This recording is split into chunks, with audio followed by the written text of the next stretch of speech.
Welcome to a wonderful journey where we'll be deciding once and for all, is Alias really the best show of all time, or is it, well, shall we say, we'll be doing this by me rewatching the show and taking rigorous notes during each episode. I will then analyze the deep themes of every single episode, themes like, can Jennifer Gardner actually act? How hot are daddy issues?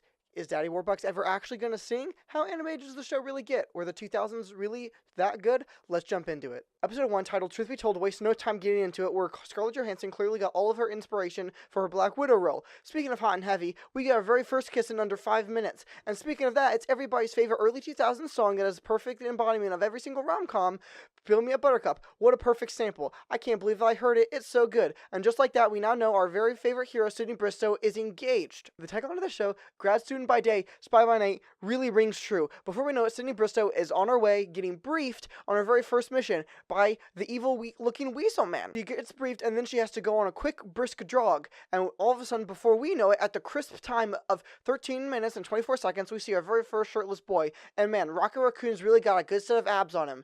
Just like that, Sydney Bristow and her new partner are now on their way to Russia to get some secret spy device. Well, we're never really given any more information about, except for what it looks like, but we aren't told that. We more see it, and I'll describe that a little bit later in the video.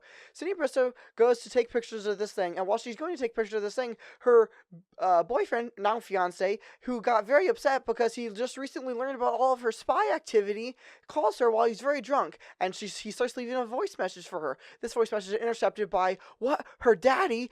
I can't believe that. And the evil-looking weasel man from the spy agency. They then send a group of spies to take care of this situation. After he drunk calls her, Sydney Bristow, she takes the perfect picture. And then her and her new partner, they take off. After she gets back from her secret mission, she then goes home to find her boyfriend. What, dead? He's dead in the freaking bathtub? Can you say fridged?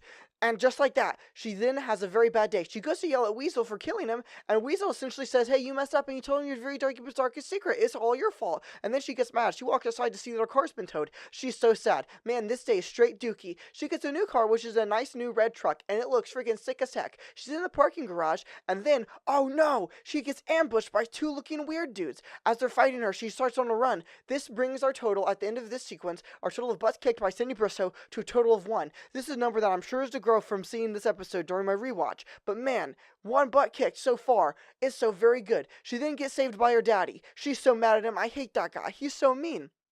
But he does try to help her out. He says, you've been working for the bad guys all this time. You didn't even know you were working for the bad guys because you thought they were the good guys all this time. But have you ever actually been to any of the good guy places, like Langley or anything? And she says, no, I haven't.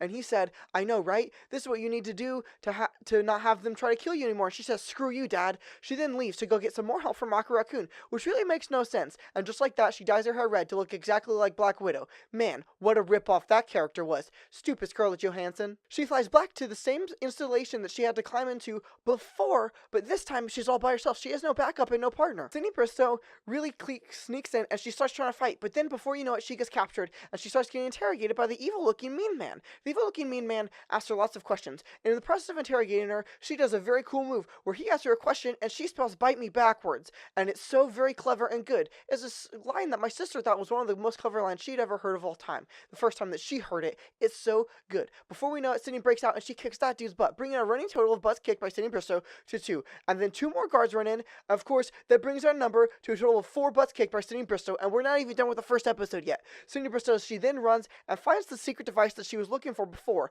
but not before 2 more guards break in. She kicks 2 more butts, bringing the total of butts kicked by Sydney Bristow in this episode to a total of 6. That's a crazy number of butts kicked by Sydney Bristow. She takes the device. The device looks like a very weird red floating ball, and then when she grabs the device, it pops like water?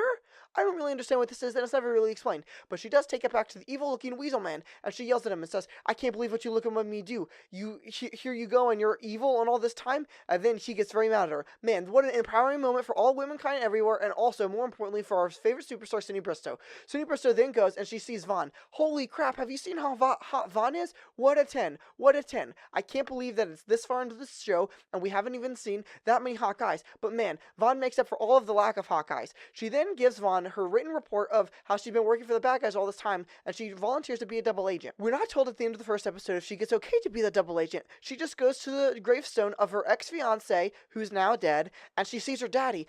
And Daddy Warbucks. He's a double agent, and he's been working for the good guys all this time? I can't believe that. Her phone rings. Is it the answer for if she's going to be a double agent? Is it Weasel saying he knows that he tried to become a double agent? Is it Weasel with their next mission? What's going to happen with our favorite hero, Sydney Bristow? You guys will have to tune in next time to find out.